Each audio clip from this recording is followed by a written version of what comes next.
So it's that time of year again, and you've all been voting in your many ones and twos for who is going to be at the top of mine and Gwyneth's Christmas tree this year.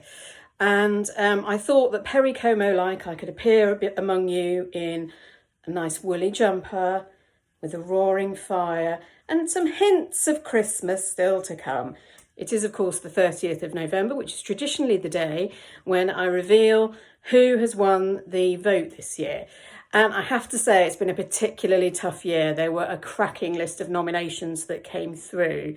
So without further ado, I will go from the two runners up. Okay, so in third place, with quite a few votes, I have to say, and I thought there was going to be a late surge actually due to the timing of the poll, Kamala Harris, our new Vice President of the United States, had a really good showing in this year's vote. So well done to her.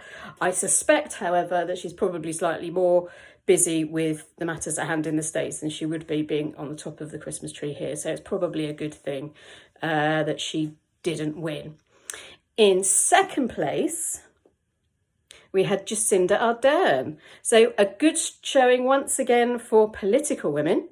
And she did really, really well. I think she came quite close at the top there and is a personal heroine of mine with her empathetic and authentic leadership, but more of my TED talk another time.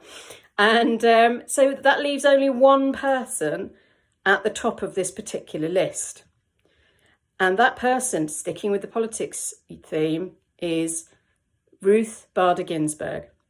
So it's a slightly controversial choice because she's actually Jewish, but I'm working on the basis that if we treat this Christmas tree as more of a winter solstice tree, then it isn't offensive to pop her at the top in light of all the fantastic changes she brought about in the United States. And of course, in the last few months, she died. So this is a fantastic tribute to her. Thank you, everybody who voted.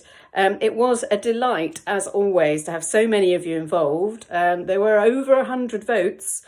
So we're definitely going up year on year. And the challenge is getting greater year on year as well, because I think more and more we're seeing great people nominated. So there will be a film when we get the Fairy Ruth on the top of the Christmas tree. But until then, I'll say goodbye to you all and thank you very much and happy Advent.